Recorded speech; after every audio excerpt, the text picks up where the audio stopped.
आप लोग रोज़ाना पढ़ ही रहे हैं, कल भी पढ़ा था और उसी क्रम में आज जो आगे पंक्तियाँ लिखी हुई हैं उन्हें भी अपनी भावना बनाने की कोशिश करेंगे, है ना।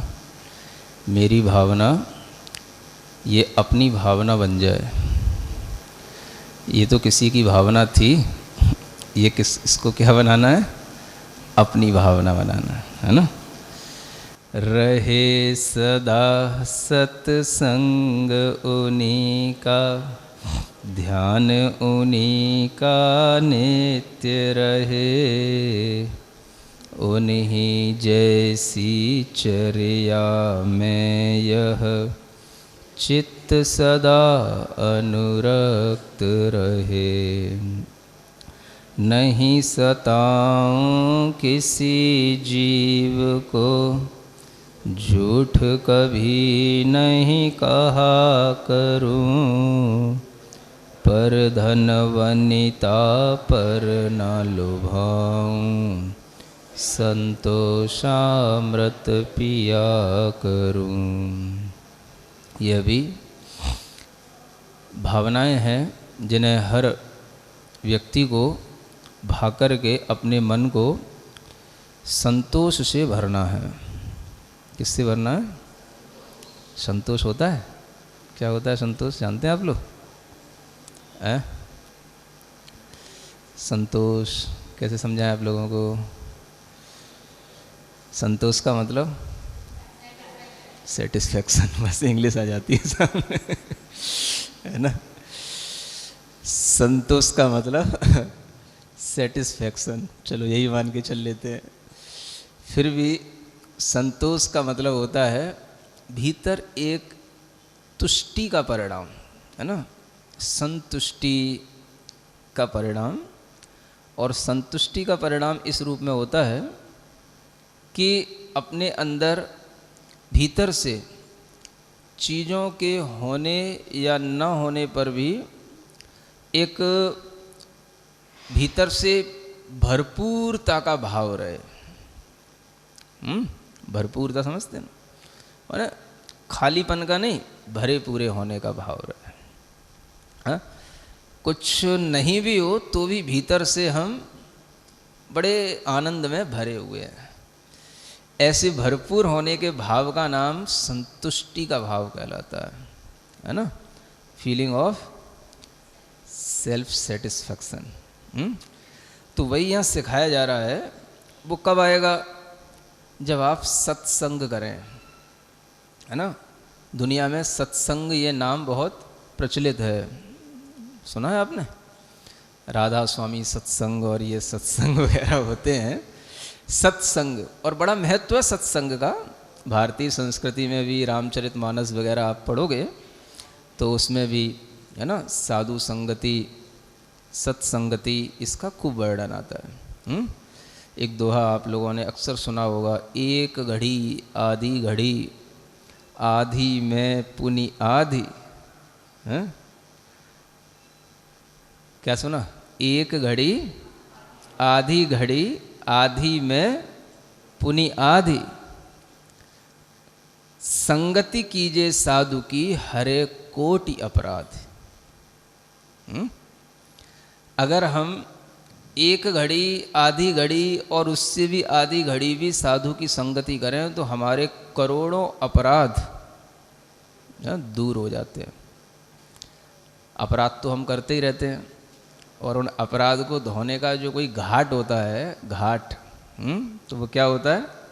सत्संगति में बैठ जाओ, आपके करोड़ों अपराध अपने आप धुलते चले जाते हैं। समझ आ रहा है? हम अपने मन से, वचन से, काय की चेष्टाओं से, न जाने कितने तरह की चेष्टाएं हम करते हैं, पाप करते हैं, और वो सब पाप हमारे आत्मा में बंधते हैं। लेकिन जब हम सत्संगति में आकर के बैठ जाते हैं तो हम उस समय पर जरूर कुछ क्षण के लिए शांत हो जाते हैं, है ना। ऐसा नहीं है कि आपका अभी भी मन कहीं भटक रहा हो, है ना। अगर हम आपकी तरफ देखते हैं तो आपको ध्यान आता है कि हमें भी महाराज की तरफ देखना है। समझ आ रहा है?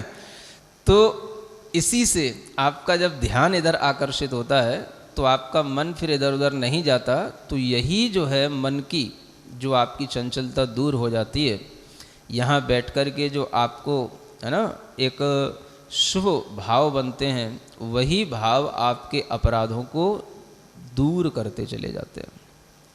तो वही यहाँ कह रहे हैं कि रहे सदा सत्संग उन्हीं का, ध्यान उन्हीं का नित्य रहे। किनका? पीछे वालों, किनका? जिनके बारे में कल हमने सुना था, है ना, उनका हमें सत्संग मिलता रहे। सत्संग का मतलब ही होता है, सत माने जो अच्छा हो, है ना, जो सभी के लिए पसंद आए, या जो सत्य से जुड़ा हो, उसका संग करने का नाम, संगति करने का नाम सत्संग कहलाता है। तो दुनिया में लोग सत्संग के लिए बहुत लालायित रहते हैं, और सत्संग जो साधु का संग है उसी का नाम सत्संग कहलाता है। तो साधु कैसा, जो कल आपको बताया था, है ना, बिना स्वार्थ के, कठिन तपस्या, बिना खेद के जो करते हैं, है ना, वो साधु, जो सबके दुख को हरते हैं। साधु किस लिए बने? तुम अपने दुख हमें बता दो, समझ आ रहा है? अगर नहीं भी बताओ तो तुम अगर सत्संगति में बैठोगे तो तुम्हारे दुख दूर अपने आप होते रहेंगे। तो साधु जहाँ पर बैठा होगा वहाँ पर तुम्हारे दुख दूर अपने आप होते रहेंगे, यदि तुम उसके परिधि में बैठ गए हो तो। सुन रहे हो? ये सत्संगति का, साधु संगति का ये फर्क होता है। तो इसलिए हर किसी के लिए ये साधु संगति नहीं मिल पाती, है ना, हर कोई इस रेंज में नहीं आ पाता है।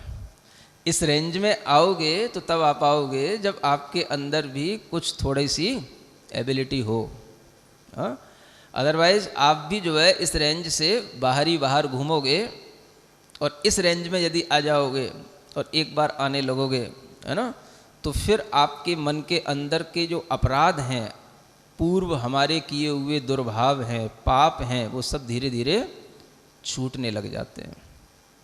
समझ आ रहा है? तो जो व्यक्ति डरता है किससे, कि कहीं हमारा पाप ना छूट जाए, कुछ ऐसे भी लोग होते हैं इससे भी डरते हैं। नहीं समझ आ रहा है? हम कोई पाप कर रहे हैं, हमारे पाप ना छूट जाएं, जिन्हें ज्ञान नहीं है वो इससे भी डरते हैं। तो जिनको इतना बड़ा डर होता है तो वो तो फिर साधु संगति से भी बचते हैं, वो दूर रहते हैं, वो साधु संगति में नहीं आते हैं। समझ आ रहा है? जब संगति में नहीं आएंगे तो ध्यान तो पॉसिबल ही नहीं है। रहे सदा सत्संग उन्हीं का, सदा मीन्स ऑलवेज, उन्हीं का ध्यान रहे। अब ऑलवेज का मतलब not at a particular time, but always, 24 hours. समझ आ रहा है? हमेशा उनका ध्यान रहे। तो ये कब संभव है? जब हमारे मन के अंदर ऐसी चीज़ें अच्छी लगने लगी हों, है ना, हमें इंटरेस्ट आने लगा हो, और हमें लगने लगा हो कि नहीं, हम भले ही दिन भर कितना ही कुछ भी करें, चाहे बैडमिंटन खेलें, चाहे पबजी खेलें, चाहे कुछ भी करें, चाहे स्कूटी पे घूमें, वो सब करने के बावजूद भी लेकिन जब साधु के पास जाके बैठते हैं तो एक बड़ी शांति महसूस होती है ना, माइंड बिल्कुल फ्रेश हो जाता है। होता है कि नहीं? फीलिंग आती है कि नहीं आती? वो तो बोलो तो आती है? चलो ठीक है, हम दिन भर जो करते सो करते ही हैं, करते भी रहेंगे, लेकिन अगर हमें कोई ऐसा संयोग मिला है, हमारे लिए कोई ये अपॉर्चुनिटी मिली है, तो हम अगर कुछ टाइम उनके पास जाकर के देखें, बैठें, और हम फील करें कि हमारे अंदर क्या चेंज आता है। अगर थोड़ा भी हमें अपने अंदर ऐसी फीलिंग आने लगी, है ना, बेस्ट फीलिंग अगर हमारे अंदर आने लगी, तो भी हमारा मन धीरे धीरे करेगा कि देखो अपन इधर बहुत फ्रस्ट्रेट होने लगे हैं, चलो थोड़ी देर के लिए साधु संगति करके आते हैं। सुन रहे हो? ऐसे मन में धीरे धीरे इंटरेस्ट क्रिएट करो, और जब इस तरह का इंटरेस्ट आएगा तो फिर आपको हमेशा सदा सत्संग रहे ऐसी भावना आएगी। कुछ टाइम के लिए होता है, होना क्या चाहिए? हमेशा रहना चाहिए। तो हमेशा कब मिलेगा? जब हमेशा मिलेगा तब तो फिर तुम्हारा पबजी भी छूट जाएगा, बैडमिंटन भी छूट जाएगा, क्रिकेट भी छूट जाएगी, मोबाइल गेम भी छूट जाएंगे, तब हमेशा मिलेगा। समझ आ रहा है? तो वो हमेशा तो अभी पॉसिबल है ही नहीं। तो अभी कितना, जितना मिल रहा है उसी में हम थोड़ी सी अपना रुचि बढ़ाएं। तो जब इस तरह से होने लग जाता है तो फिर ध्यान भी उन्हीं का बना रहता है। तो वही यहाँ कहा जा रहा है, अगर आपकी भावनाएं इस तरह से सत्संग से, साधु से जुड़ने लग जाती हैं तो आपका मन भी अन्य जो बेकार की चीज़ें हैं उनसे बच जाता है और आपके अपराध पाप भी कम हो जाते हैं। फिर आपको स्वप्न में भी यही ध्यान आएगा। क्या ध्यान आएगा? हम महाराज को आहार दे रहे हैं। किसी को नहीं हो रहा? ऐसा होने लगे तो क्या होगा? तो समझना कि हमें ये लाइन आने लगी, रहे सदा सत्संग उन्हीं का, ध्यान उन्हीं का, उन्हीं जैसी चर्या में यह चित्त सदा अनुरक्त रहे। मेरा जो चित्त है उन्हीं की चर्या में लगा रहे, है ना। उनकी जो चर्या का मतलब जो उनकी सुबह से शाम की एक्टिविटी होती हैं वैसी ही हमारी बने। समझ आ रहा है? हाँ, जैसे वो हमेशा अपना स्वाध्याय, ज्ञान, ध्यान देख करके चलना, है ना, सबका हितकारी बोलना, कुछ भी इजुल फिजुल बातें नहीं करना, है? क्या समझ आ रहा है? ऐसी ही चर्या हमारी बन जाए, ऐसी ही हमारे अंदर एक्टिविटी हो। भावना तो कर सकते हो, भावना में कुछ बिगड़ रहा है क्या? कुछ चला जाएगा क्या? थोड़ा सा कष्ट हो सकता है मन को, है? तो वो कष्ट भी आपके लिए लाभदायक होगा। मन नहीं कहेगा ऐसा कुछ नहीं सोचना अपने को, लेकिन फिर भी कराओ, एक बार मन को भावना कराओ, है ना। हमारा चित्त उसी में अनुरक्त हो। किसमें? जैसे मोबाइल में अनुरक्त रहता है, थोड़ा सा भी टाइम मिला शुरू हो गए। समझ आ रहा है? ऐसे ही चित्त के अंदर ऐसा डाइवर्जन आ जाए कि वो जो है फिर उस मोबाइल में अनुरक्त ना होकर के सोचने लगे, ये महाराज क्या कर रहे होंगे, अभी महाराज ध्यान कर रहे होंगे, अभी प्रतिक्रमण कर रहे होंगे, अभी उपदेश दे रहे होंगे, अभी विहार कर रहे होंगे, अभी आहार कर रहे होंगे। समझ आ रहा है? तो ऐसा ही हम करें। कुछ सीखते हो कि नहीं? केवल फोटो खींचते हो मनी महाराज के पास आकर के, है? जब वो चलते हैं तो तुम तो फोटो खींचते हो, ये भी तो देखा करो वो कैसे चलते हैं, हैं? आपसे पूछे पैदल क्यों चलते हैं, क्या कहोगे तुम? हाँ, उनके पास गाड़ी घोड़े कुछ है नहीं इसलिए पैदल चलते हैं। यूँ? हाँ, तो कुछ पता तो होना चाहिए पैदल क्यों चलते हैं, है ना। नीचे देख करके क्यों चलते हैं? ताकि कोई भी छोटे से छोटा जीव भी उनके पैर से न मर जाए। इतनी दया भाव, अहिंसा भाव उनके मन में रहता है, इसलिए वो गाड़ी घोड़ा न चलते, उस पर न चलते हैं, न रखते हैं, न खरीदते हैं और न चलने वालों की अनुमोदना करते हैं। समझ में आ रहा है? तो पता होना चाहिए। महाराज जब आहार करते हैं तो कैसे आहार करते हैं? खड़े होकर के तो करते हैं, लेकिन देख करके करते हैं कि वैसे ही कर लेते हैं तुम्हारी तरह, हैं? कि सीधा टीवी देख रहे हैं, मुंह में डाल लिया कुछ भी, है? ऐसा तो नहीं करते ना। कोई भी चीज़ है, आप टीवी देख रहे हो, इधर गिलास उठाया, ये भी नहीं देख रहे कि गिलास में कुछ पड़ा है, क्या पड़ा है, कुछ है भी है कि नहीं भी है, हैं? सीधा। तो कुछ सीखोगे तभी तो आएगा उनकी चर्या से। कम से कम इतना ही सीख लो कि हम जब भी कोई चीज़ खाएं पिएं तो देखभाल करके खाएं, है ना। चलना तो चलो पॉसिबल इसलिए नहीं है, तुम पैदल चलता ही कितने हो, हमेशा तो स्कूटी पे और गाड़ियों पे दौड़ने वाले हो, हाँ। तो कम से कम इतना ही भाव रखो कि जब हम कोई चीज़ खाएं तो कम से कम उसको देख लें, हाँ, क्या है उसके अंदर, क्या है, क्या चीज़ है उसमें, क्या उसके ग्रेडियंट्स हैं, क्या उसमें मिला हुआ है, कुछ पता करके खाएं। क्या सुन रहे हो? हम तो पता कर लेते हैं, आपसे पूछ लेते हैं, बोलो पहले मन शुद्धि वचन शुद्धि। तो आपने शपथ ले ली है मन शुद्धि वचन शुद्धि का मतलब क्या हो गया? हाँ, इस मतलब आहार जल शुद्ध है। ये आपकी शपथ हो गई, समझ आ रहा है ना। तो हमने तो आपसे कसम खिला ली और आपने शपथ ले ली कि हम आपको शुद्ध चीज दे रहे हैं, आहार जल शुद्ध है। अब तुम किससे पूछोगे? क्या समझ आ रहा है? जो कुछ भी खा रहे हो उसको देखो तो कम से कम कि उसमें क्या मिला हुआ है, हैं? कोई भी बाजार से चीज लाते हो एक बार उसके कुछ ग्रेडियंट्स जो उसके लिखे रहते कुछ पढ़ा तो करो। उसमें ई नंबर्स डले रहते हैं, समझ आ रहा है? उसमें बहुत सारे ई नंबर्स नॉन वेज होते हैं, समझ आ रहा है? उसमें ई नंबर लिखे रहते हैं E225 124। तो इसमें बहुत सारे वेज होते हैं, नॉन वेज होते हैं, इसकी लिस्ट भी जो है आपको नेट पे मिल जाएगी।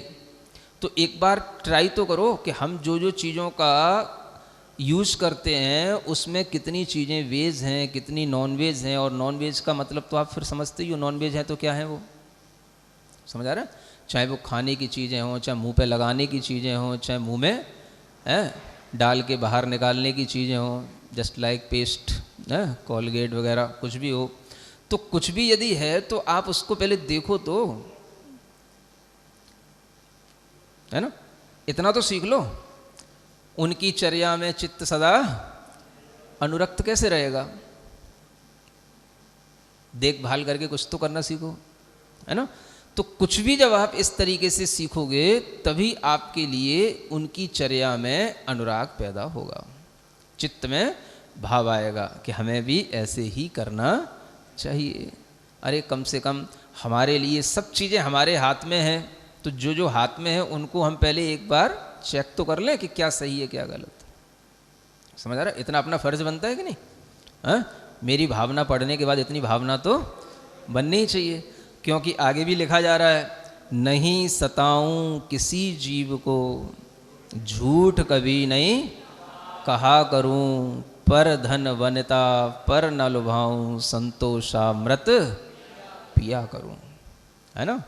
देखो क्या चीज़ है, नहीं सताऊं किसी जीव को, किसी जीव को सताना, दुख देना, है ना, उसको मारना, पीड़ा देना, ये सब जो है हमारे अंदर एक भाव होना चाहिए कि ये पाप है। ये सब क्या है? पाप है। हमारा कोई अधिकार नहीं है। जो भी जीव इस संसार में जी रहा है ना, और जो हमें दिख रहा है अपना जीवन जीते हुए, उसको मारना ये हमारे अधिकार की बात नहीं है। तो ये हमारे मन में होना चाहिए। इसी का नाम है अहिंसा। सबसे बड़ा भाव अपने अंदर क्या होना चाहिए? अहिंसा, है ना? बहुत शक्ति है अहिंसा में। अहिंसा महाशक्ति के रूप में है, सबसे बड़ी शक्ति। महात्मा गांधी के बारे में जानते हो ना? हाँ, एक लंगोटी पहने घूमते रहे जिंदगी भर, समझ आ रहा है? और हाथ में एक डंडिया थी बस, और कुछ नहीं था उनके हाथ में, ना कोई तोप थी ना तलवार थी।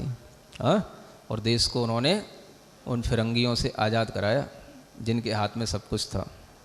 किसकी शक्ति से? अहिंसा की शक्ति से। समझ आ रहा है? वो जैन साधुओं के संपर्क में रहे। जब वो अफ्रीका गए पढ़ने के लिए, समझ आ रहा है, तो उस समय पर उनकी माँ ने उन्हें अफ्रीका जाने से पहले एक जैन साधु के पास में एक नियम दिलवाए थे। समझ आ रहा है? और ऐसे भी लोग हुए हैं जो विदेशों में, जिन्होंने इस अहिंसा की खूब प्रशंसा की है, जिन्होंने समझा है उन्होंने प्रशंसा की है। हाँ? एक फ्रांस का एक बहुत बड़ा कहना चाहिए स्कॉलर हुआ है, रोम्या रोला। हाँ? अब आजकल तो ये सब चीज़ें तुमको गूगल पे सब उपलब्ध हो जाएंगी, है ना? वो नाम में बोल रहा हूँ, उसका नाम भी अगर निकालोगे तुरंत निकल के आ जाएगा, ऑनलाइन सब चीज़ें पड़ी रहती होंगी। तो उसने, मतलब जो विद्वान होते हैं वो हर देश की संस्कृति, हर देश के धर्म शास्त्रों का अध्ययन करते हैं।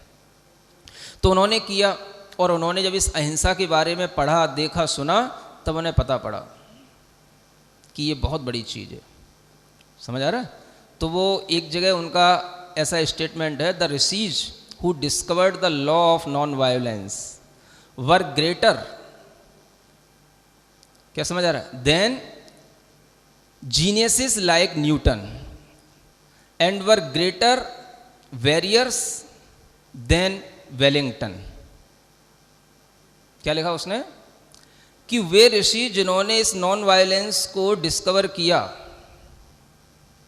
वो बहुत ग्रेट थे, बहुत महान थे उन जीनियस लोगों से जो न्यूटन जैसे लोग हुए हैं। समझ आ रहा है? और ऐसे योद्धाओं से जो वेलिंगटन जैसे योद्धा हुए हैं, उनसे भी ये बड़े बड़े महान ज्ञानी और योद्धा ये ऋषि हुए हैं जिन्होंने अहिंसा को डिस्कवर किया। समझ आ रहा है? तो पढ़ा लिखा व्यक्ति जब इन चीज़ों को समझता है तो वो उसकी प्रशंसा किए बिना रहता नहीं है। तो हमारी पढ़ाई में भी ये चीज़ें शामिल होनी चाहिए। समझ आ रहा है? सताना, हिंसा करना, मारना, काटना, ये तो वायलेंस। उसने आगे एक बहुत अच्छी और चीज़ लिखी, सुन रहे हो, कि non violence is the law of our species and violence is the law of the brute. Brute जानते हो किसको बोलते हैं? जो पशु होते हैं, खूंखार, क्रूर, उनको ब्रूट बोलते हैं। तो हिंसा जो है वो पशुओं का धर्म है और अहिंसा जो है वो हमारी स्पीसीज जो ये मनुष्य जाति है उसका धर्म है। समझ आ रहा है? जब ऐसे पढ़े लिखे लोगों की ऐसी प्रशंसात्मक बातें सुनते हैं तो मन बिल्कुल ग्लैड ग्लैड हो जाता है। हाँ, नहीं होता? हाँ। तो इस ऐसी चीज़ें तुम्हें सीखना चाहिए, पढ़ना चाहिए, सुनना चाहिए, कलेक्ट करना चाहिए कि लोगों ने क्या हमारे बारे में सोच रहे हैं। समझ आ रहा? आज सारी की सारी पूरी दुनिया की ये जो आज युवा पीढ़ी है वो सब ये मोबाइलों में बर्बाद हो रही है। किसी को अपनी कल्चरल हिस्ट्री में किसी को कोई इंटरेस्ट नहीं होता। समझ आ रहा है? कि हम कौन सी संस्कृति में जी रहे हैं, हमें क्या सीखना चाहिए, हमारे इतिहास में कैसे महापुरुष हुए हैं, वो क्या करते थे, कैसे वो इतिहास के वो विज्ञ पुरुष उन वैज्ञानिकों से ज़्यादा भी विद्वान होते थे, जो ऐसे ऐसे लोग उन विद्वान वैज्ञानिकों से ज़्यादा उनकी प्रशंसा किए हैं, न्यूटन से बढ़कर के ज़्यादा जीनियस लोग हुए हैं। समझ आ रहा है? ये कोई जैन व्यक्ति की बात नहीं बता रहा हूँ, रोम्या रोला जो फ्रांसीसी है ना, एक स्कॉलर हुआ, उसकी बात बता रहा हूँ। तो इस तरह के लोगों से पता पड़ता है कि अहिंसा को जब लोग जीते हैं तब उन्हें पता पड़ता है कि अहिंसा में बहुत सुख है, बहुत शांति है, बहुत शक्ति है। अहिंसा का मतलब, हाँ, हमें अपनी ज़रूरतों के अनुसार ही बस अपने लिए, अपने उपयोग में आने वाली चीज़ों को लेना और बेवजह अनर्थ के रूप में किसी भी चीज़, जीव की हमें हिंसा नहीं करना। समझ आ रहा है? इसका मतलब ये नहीं होता कि जो अहिंसक लोग होते हैं वो कायर होते हैं या वो जो है कभी किसी के लिए कुछ बचाव नहीं कर सकते हैं या कभी किसी का कोई विरोध नहीं कर सकते। ऐसा नहीं है। बड़े बड़े क्षत्रिय पुरुष अहिंसक हुए हैं। समझ आ रहा है? और शास्त्रों में उसी को अहिंसक कहा गया है। जो क्षत्रिय होकर के भी शस्त्र धारण करता है वो अहिंसक है। क्योंकि क्षत्रिय अगर शस्त्र धारण करेगा तो वो क्षत्रिय शस्त्र धारण किस लिए करेगा? हाथ में तलवार लेगा तो किस लिए करेगा? ऐसा नहीं किसी पे भी चला दे, निरपराध पशुओं को मार दे, व्यक्तियों को मार दे, अपनी आताताई दिखा करके, दहशतगर्दी दिखा करके अपने कब्जे में सब चीज़ें ले ले, उसको नहीं। किसके लिए?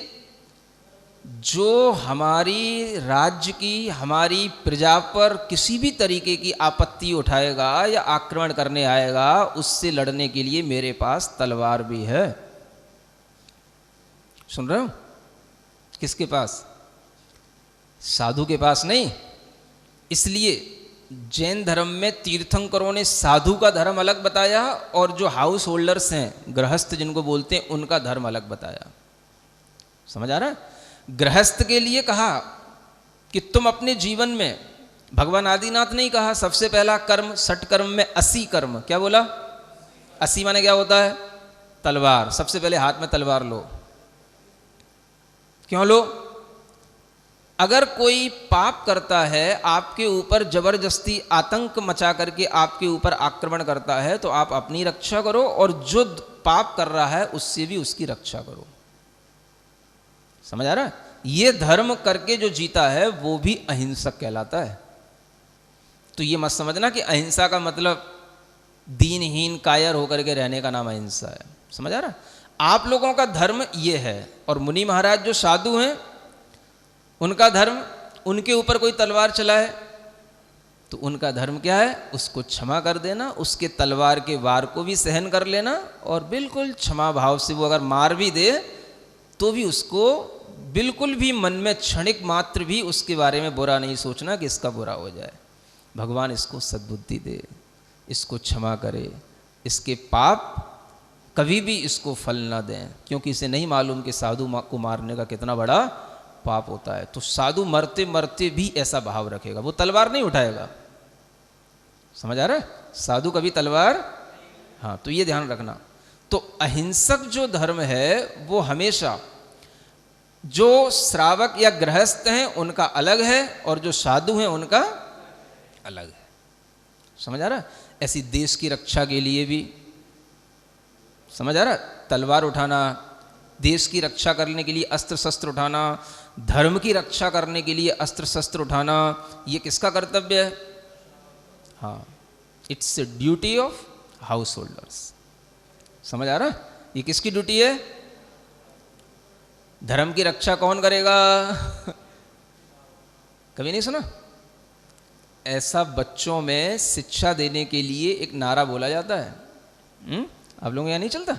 धर्म की रक्षा कौन करेगा? मैं करूँगा, मैं करूँगा। समझ आ रहा है?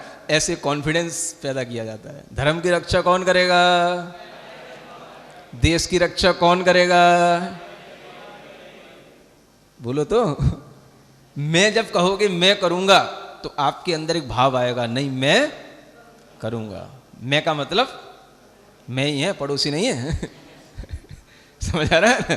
कि जब जरूरत पड़े तो भाई पड़ोसी को पहुंचा दो, कि भाई सिपाही में या मिलिट्री में या जो है बॉर्डर पर जाने के लिए सेना में किसी की भर्ती करनी हो तो भाई पड़ोसी को शिक्षा दे दो, भाई तू चला जा वहाँ पे हैं, और जॉब करने के लिए हम तैयार हैं।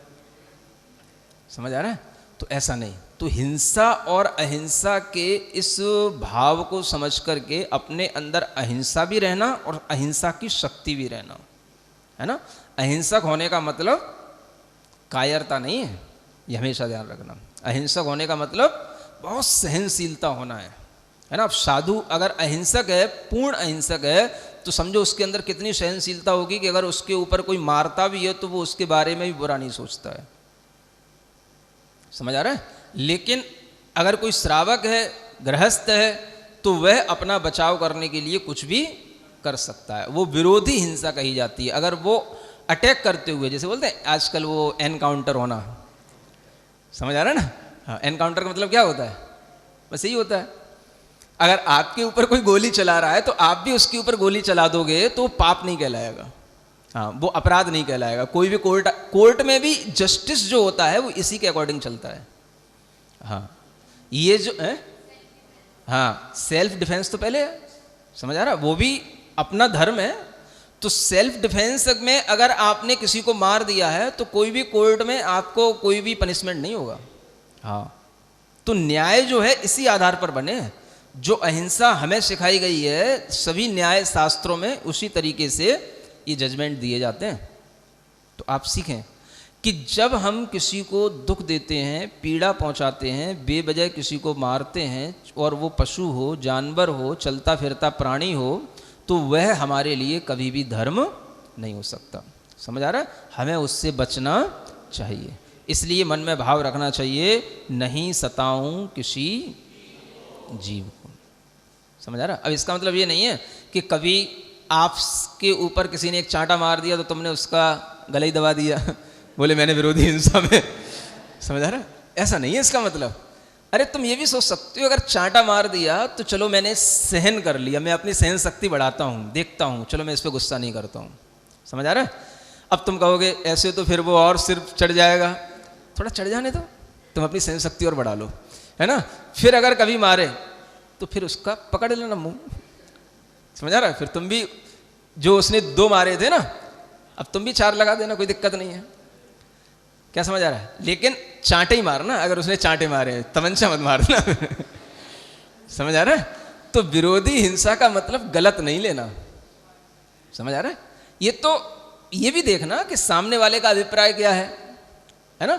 कि एक तो खेल खेल में, दोस्ती में भी कोई ऐसा कर देता है, और हम अगर उसी पर अपना ये दिखाएं तो भाव समझो। विरोधी हिंसा का मतलब ये नहीं है कि कोई कुछ भी करे और आप उसके ऊपर कुछ भी कर दो।